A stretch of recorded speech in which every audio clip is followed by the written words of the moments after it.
আজম রাজাকার, এটা তো গোলাম আজমের নিজের লেখায় আছে। আজকে জুলাইকে কাজে লাগায় তারা রাজাকারদেরকে পুনর্বাসন করার যে রাজনীতি, সেই রাজনীতি করলো। তারা 24শে জুলাইয়ের উপর ভিত্তি করে যে 1 বছর পূর্তি, সেখানে কোন হিসাবে চিহ্নিত রাজাকারদের ছবি নেয়?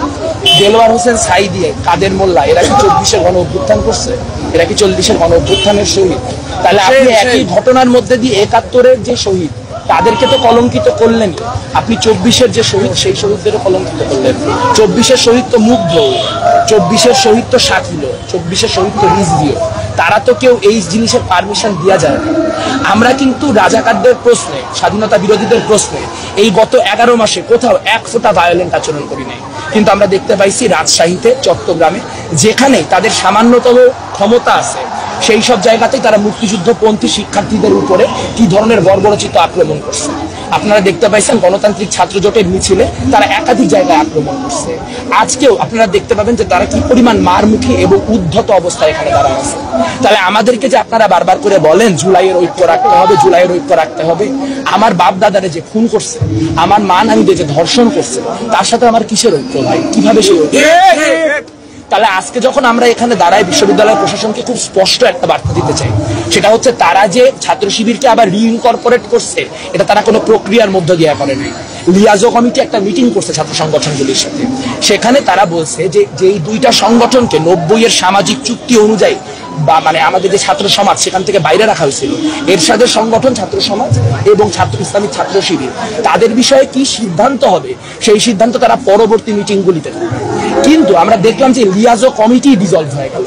তাহলে আজকে যে এই যে শিবিরকে কোন রকম অনিয়ন্ত্রিত প্রক্রিয়ায় বিশ্ববিদ্যালয় ইনকর্পোরেট করার চেষ্টা, সেই চেষ্টার ফলে আজকে যে সংঘাতমূলক পরিস্থিতি তৈরি হচ্ছে, সেই দায় যেমন জামাত ইসলামী এবং ছাত্র শিবিরের, সেই দায় যেমন বিশ্ববিদ্যালয় প্রশাসনের, ঠিক একইভাবে সেই দায় মাহফুজ আলমের, সেই দায় নাসির আব্দুল্লাহ, সেই দায় আক্তার হোসেনের, সেই দায় নাহিদ ইসলামের, সেই দায় আসিফ মাহমুদ, যারা এখানে বসে ছাত্র সংগঠনগুলিকে ওয়াদা করে গেছিল যে তারা পরবর্তী মিটিংগুলিতে এই বিষয়ে আলোচনা করবে। তাহলে যাদের ক্ষমা চায় ইন্টিগ্রেটেড হওয়ার কথা, তাদের কত বড় ঔদ্ধত্য, তারা এখন আমাদেরকে ক্ষমা চাইতে বলে। কেন ক্ষমা চাইতে বলে? কারণ আমরা রাজাকারের ফাঁসি চাইছিলাম। দেখেন 2013-র গণজাগরণ মঞ্চ পরবর্তী যে বিচার, সেই বিচার প্রক্রিয়া নিয়ে আপনার 1000টা অভিযোগ থাকতে পারে যে বিচার ঠিক হয় নাই, ক্যাঙ্গারু কোর্ট হয়েছে, হ্যানা হয়েছে, তেনা হয়েছে, কিন্তু সবকিছু তো কোর্টে প্রমাণিত হওয়ার বিষয় না। আজকে পর্যন্ত কি প্রমাণিত হয়েছে যে শেখ হাসিনা কোনো কোর্টে যে সে গণহত্যাকারী?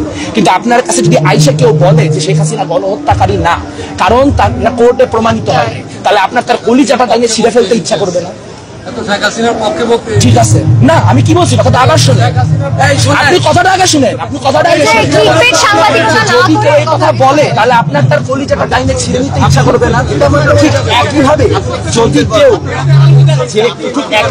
যদি 71-এর গণহত্যাকারীদের বিষয়ে বলে যে কোর্টটা ঠিক না, উনি উস্কানি দিতে আসছে, আপনারা উস্কানিতে বিভ্রান্ত হবেন না।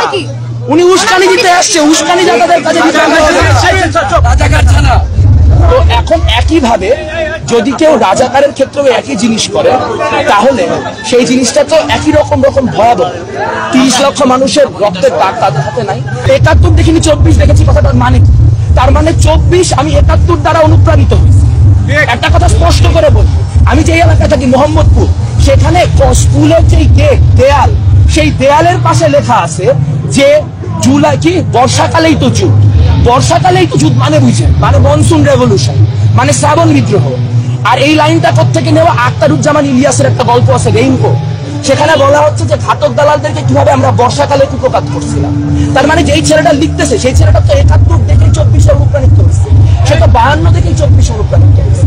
তার মানে 71 এবং 24টি বাংলাদেশ, যার একটা পক্ষ আওয়ামী লীগ আর একটা পক্ষ জামাত ইসলামী, এদের কোনো পক্ষ যদি জিততে পারে তাহলে বাংলাদেশ পাবে। আমরা কোনোদিন শহীদ রুমিকে, শহীদ রিজভির মুখোমুখি দাঁড় করাইতে দিব না। আমরা কোনোদিন শহীদ শাকিলকে, শহীদ জুয়েলের বিরুদ্ধে দাঁড় করাইতে দিব না।